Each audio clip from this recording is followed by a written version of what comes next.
आप देख रहे हैं जय भारत टीवी। ऐश्वर्या का विषय मुझे नहीं लगता कि बहुत पुख्ता कहीं मजबूत होगा। अब वो जो उनका फोटोग्राफ्स आ रहे हैं वो नए हैं पुराने हैं कब के हैं। फिर अगर आप यहाँ से चंडीगढ़ जा रहे हैं, पंजाब जा रहे हैं, दिल्ली जा रहे हैं, वहाँ से बसों को लाने के इंतज़ाम की बात कर रहे हैं, प्रवासियों को लाने के इंतज़ाम की बात कर रहे हैं। जिस केदारनाथ में बड़े बड़े भाषण दिए जाते थे, उस पूरी वैली में कोई वोट मांगने नहीं जा रहा है। अभी वहाँ पता चला कि कोई मंत्री जा रहे तो उनका विरोध भी लोग वहाँ करने लगे हैं और उनसे पूछ रहे हैं कि भाई आप बताइए कि आपने बुलडोजर क्यों चलाया। वो मंदिर के सवाल आज भी खड़े हैं, वो सोना पीतल का सवाल आज भी खड़ा है। केदारनाथ चुनाव को लेकर वोटिंग में अब कुछ ही दिन का वक्त बचा है और बीजेपी और कांग्रेस दोनों की प्रतिष्ठा दांव पर है। केदारनाथ से प्रधानमंत्री का नाम जुड़ता है तो मुश्किलें मुख्यमंत्री पुष्कर सिंह धामी के लिए भी हैं और मौजूदा कांग्रेस के प्रदेश अध्यक्ष करण मेहरा को भी साबित बहुत कुछ करना है। तो ऐसे में क्या उस चुनाव में चल रहा है, कुछ तस्वीरें जो सोशल मीडिया पर वायरल हो रही हैं जिसमें मरहूम शैला रानी रावत की सुपुत्री ऐश्वर्या कभी हरीश रावत के साथ नज़र आ रही हैं, कभी जो बीजेपी की प्रत्याशी हैं आशा नौटियाल उनके साथ दिख रही हैं, उन पर भी कई तरह की टिप्पणियां हो रही हैं। और दूसरी तस्वीर ये आ रही है कि जो बीजेपी के प्रदेश अध्यक्ष हैं, सांसद हैं महेंद्र भट्ट, वो प्रवासी उत्तराखंडियों को साध रहे हैं।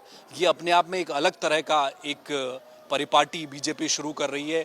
क्या इलेक्शन के दिन उन लोगों को लेकर आने की तैयारी में बीजेपी है और वो जो 1000, 1500, 2000 का जो मार्जिन होगा क्या उसमें गेम करने की कोशिश कर रही है। क्या केदारनाथ चुनाव में समय चल रहा है धरातल पर। हमारे साथ बातचीत के लिए वरिष्ठ पत्रकार गजेंद्र रावत हमारे साथ हैं। गजेंद्र जी, बड़ा दिलचस्प है, चुनाव का समय है, कुछ तस्वीरें सोशल मीडिया पर चल रही हैं। पहले दिन से लोग कह रहे हैं कि टिकट नहीं मिला ऐश्वर्या को तो कहीं क्या अंदर से नाराज़ हैं, कुछ गेम कर लेंगी, सिंपैथी के कुछ वोट तो हैं ही, आशा नौटियाल को दिक्कत आ सकती है। अब तस्वीरें आ रही हैं कि हरीश रावत से भी मुलाकात हो रही है, इधर आशा नौटियाल से भी मिल रही हैं। तो ऐश्वर्या के मन में क्या चल रहा है? ऐश्वर्या का विषय मुझे नहीं लगता कि बहुत पुख्ता कहीं मजबूत होगा। उनको अगर जिस प्रकार से शुरू में कह रही थी कि दावेदार हैं और जिस तेज़ी के साथ उन्होंने अपना नाम चलाया था, तो वो उनके जो समर्थक है वो अपेक्षा कर रहे थे वो चुनाव लड़ेंगी, लेकिन वो तो बीजेपी में है। अब वो जो उनका फोटोग्राफ्स आ रहे हैं वो नए हैं पुराने हैं कब के हैं। हो सकता है कि जो कांग्रेस के लोग उनके सिंपैथी व्यक्त करने उस समय गए हों। आपको ये भी ध्यान होगा कि शैला रानी रावत की मौत के दिन गणेश गोदियाल भाजपा दफ्तर भी गए थे उनको श्रद्धांजलि देने के लिए। अमूमन ये होता नहीं है, लेकिन एक बेसिक कर्टसी अगर किसी की मौत हो गई है तो ये सब होता है। जहाँ तक आपने वो जो दूसरा विषय रखा है कि अब क्या चल रहा है वहाँ पर, किस प्रकार की परिस्थितियाँ हैं, केदारनाथ का क्या हो सकता है, बीजेपी इस चुनाव को लेकर बहुत गंभीर है। 40 स्टार प्रचारकों की सूची सबसे पहले जारी कर दी थी बीजेपी ने। उन 40 स्टार प्रचारकों में से अगर अभी तक कोई भी वहाँ नहीं पहुँचा है और वहाँ सिर्फ इस भरोसे बैठे हुए कि आशा नौटियाल खुद ही घूमेंगे और जो कुछ है उन्हें खुद ही करना होगा, तो ये कई सारे सवाल खड़े करता है। फिर अगर आप यहाँ से चंडीगढ़ जा रहे हैं, पंजाब जा रहे हैं, दिल्ली जा रहे हैं, वहाँ से बसों को लाने के इंतज़ाम की बात कर रहे हैं, प्रवासियों को लाने की इंतज़ाम की बात कर रहे हैं, तो बहुत गंभीर सवाल है।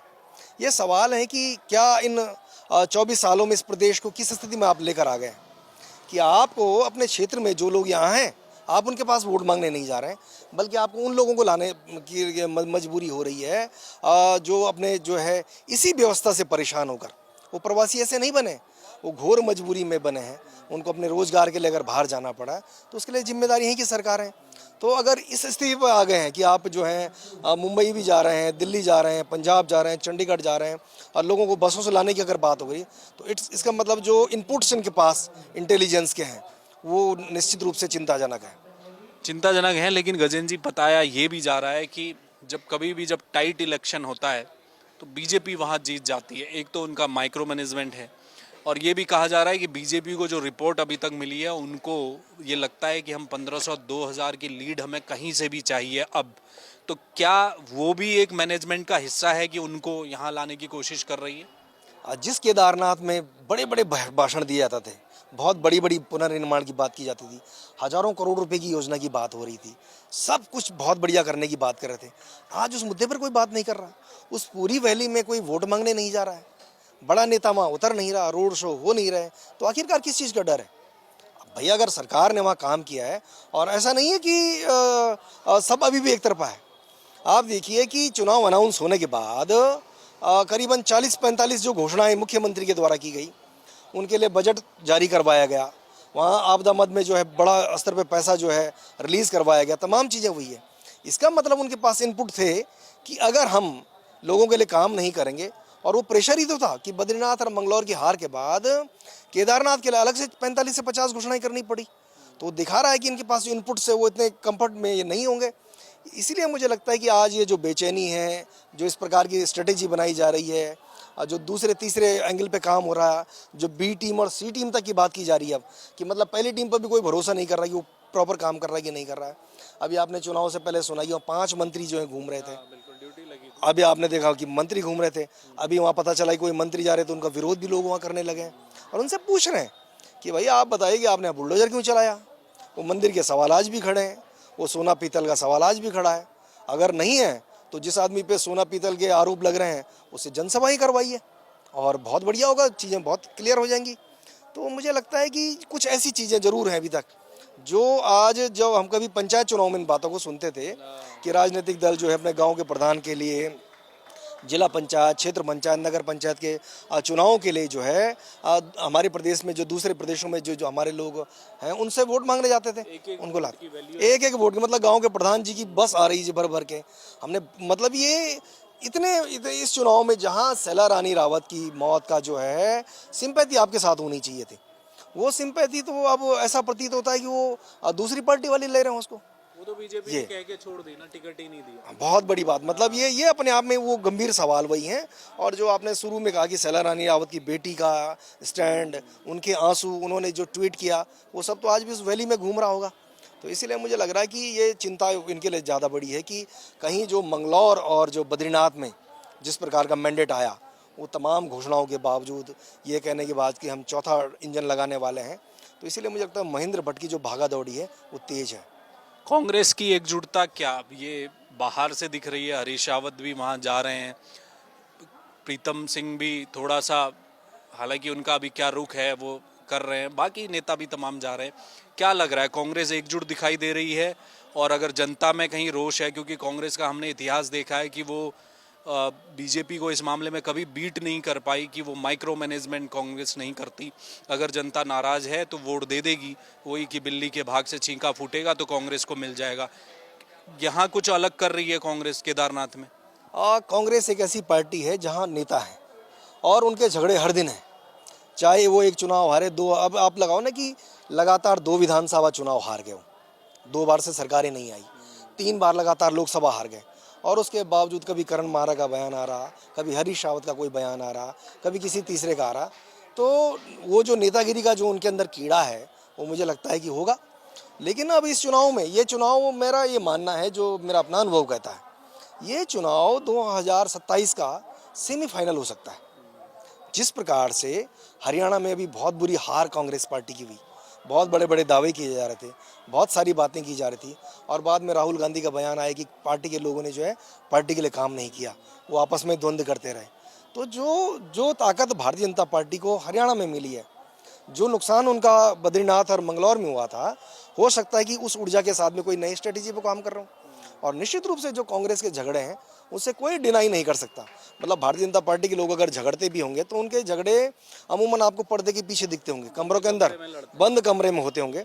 लेकिन कांग्रेसी तो इस बात के लिए जाने जाते हैं, और यही कारण है कि आज की तारीख में भारतीय जनता पार्टी के जो 25 विधायक हैं वो तो कांग्रेस पार्टी से आए हुए हैं, दूसरे दलों से आए। पूरे देश में आज भी करीबन जो है 5-7 ऐसे मुख्यमंत्री बन गए होंगे जो कांग्रेस छोड़ के दूसरे दलों में गए, फिर उन्होंने वहाँ सरकारें बना ली, वहाँ मुख्यमंत्री बन गए, भारत सरकार में मंत्री बने हुए, तमाम जो चीज़ें हैं। तो इसमें कोई दो राय नहीं कि कांग्रेस आपस में नहीं लड़ रहे होंगे। लेकिन वहाँ पर जो माइक्रो मैनेजमेंट की आपने बात करी है, उसमें अभी जो दिखाई दे रहा है वो गणेश गोदियाल का एज वहाँ पर जरूर दिखाई दे रहा है, कि जिस अंदाज में वो काम कर रहे हैं उससे लगता है कि वो अपनी जो लोकसभा चुनाव की जो हार है उसको उसी प्रकार से, जिस प्रकार उन्होंने बद्रीनाथ में कहा था कि मैं अपनी हार को भूल जाऊंगा, इस रूप में वहाँ दिखाई दे रहा है। ये गणेश गोदियाल को क्या ऊपर से कोई इशारा मिला है क्या? जब से उन्होंने लोकसभा का चुनाव, पहले वो कह रहे थे मैं लोकसभा का चुनाव बिल्कुल नहीं लड़ूंगा, दूसरे दिन टिकट हुआ वो चले आए, वो बेमन से उतरे थे लोकसभा चुनाव में, लेकिन उस लड़ाई के बाद अचानक कैसे चार्ज हो गए गणेश गोदियाल? क्या राहुल गांधी की ओर से कोई इशारा मिला है आने वाले समय में? क्या उत्तराखंड के लिए एक बड़े नेता को कांग्रेस तैयार कर चुकी है? जिस तरह से काम कर रहे हैं वो बदलना। मेरा मानना है कि गणेश गोदियाल ने शायद वो विषय पकड़ लिया है कि लोकसभा चुनाव में हरीश रावत ने कहा मैं चुनाव नहीं लड़ता, प्रीतम सिंह ने कहा मैं नहीं लड़ता, यशपाल आर्य कह रहे मैं वहाँ नहीं लड़ता, मैं दूसरी जगह लड़ा हूँ मेरे को। तो जब ये सब भाग गए और एन वक्त पे मनीष खंडूड़ी भाग गए, तो हो सकता है कि जो नारा नरेंद्र मोदी का है कि आपदा में अवसर, तो गणेश गोदियाल कोई अनाड़ी पॉलिटिशियन तो है नहीं, वो लंबे समय से राजनीति कर रहे हैं। 2002 में वो विधायक बन गए थे, कांग्रेस पार्टी के अध्यक्ष रहे हैं। तो हो सकता है उनको लगा हो कि हरक सिंह भी भाग गए हैं, हरक सिंह का भरोसा नहीं था कि उस समय वो जब ईडी और तमाम चीज़ें उनके घर पर जली गई थी तो लोकसभा चुनाव में दिखाई नहीं दिए, फिर पता चला किसी दूसरे प्रदेश का उनको प्रभार दे दिया गया। तो इसीलिए मुझे लगता है कि हो सकता है ये इस विषय में भी गंभीरता हो कि गणेश गोदियाल ने ये सोच लिया हो कि इस दौर में जब हरीश रावत उम्र के उस पड़ाव की ओर आगे बढ़ रहे हैं और उनको प्रेसिडेंट के रूप में बहुत कम काम करने का अवसर मिला, तो हो सकता है कि वो जो ताकत उन्होंने बद्रीनाथ में दिखाई, जो उनको मंगलौर में भी कई सारी जनसभाओं करते लोगों ने देखा, और अब जिस अंदाज में वो मतलब इस प्रकार से कोई प्रत्याशी अपने लिए चुनाव लड़ता है, वो पहले दिन से ही नामांकन से और उससे पहले से भी वहाँ घूम रहे हैं। और ये भी बताया जा रहा है कि वो टिकट के लिए भी ये उनकी जीत थी कि भाई जो पुराना कार्यकर्ता है, जो पहले विधायक रह चुका है, कोई नया प्रयोग करने के बजाय अपने व्यक्ति पे भरोसा करना है। तो इसलिए मुझे लगता है कि आने वाले समय में कुछ हो सकता है कि राहुल गांधी के एंड से कुछ ऐसी बात होगी, वो भी इनकी नब्ज परख रहे हों कि कौन व्यक्ति दो प्रकार के अलग अलग प्रकार के दोहरे जो इसमें चेहरा बहुत सारे चल रहा होगा, बहुत सारी चीज़ें ऐसी होंगी। निश्चित रूप से बहुत सारी बातें ऐसे आने वाले समय में देखने को मिलेगी कि करण मारा पिछले 3 साल से अपनी टीम नहीं बना पाए, कार्यकारिणी नहीं बन पाई। तो हो सकता है कि इसीलिए जो आपको गणेश गोदियाल के रूप में कुछ ऐसा जो है दिखाई दे रहा हो। बहुत शुक्रिया, थैंक यू ब्रदर। तो ये थे गजेंद्र रावत। देखिए, केदारनाथ चुनाव चल रहा है, महज कुछ दिनों की बात है, उसके बाद जनता को पोल करना है।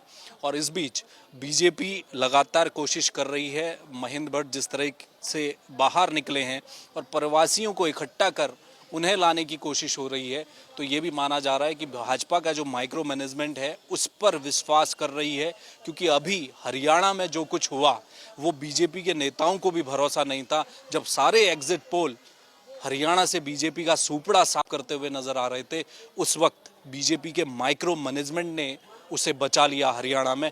क्या उसी स्ट्रेटजी को वापस केदारनाथ में बीजेपी इस समय करती हुई नजर आ रही है, उस पर रहेगी नजर। जहां तक बात कांग्रेस की है, कांग्रेस के नेता एकजुट दिखाई जरूर रहे हैं केदारनाथ में, लेकिन जो मेहनत, जिस तरीके से नेताओं को गांव-गांव घूमने की आवश्यकता है, वहां पर अगर गणेश गोदियाल या इक्का दुक्का नेता नजर आ रहे हैं तो वो भी सवाल खड़े कर रहे हैं कि बाकी कार्यकर्ता कहाँ हैं।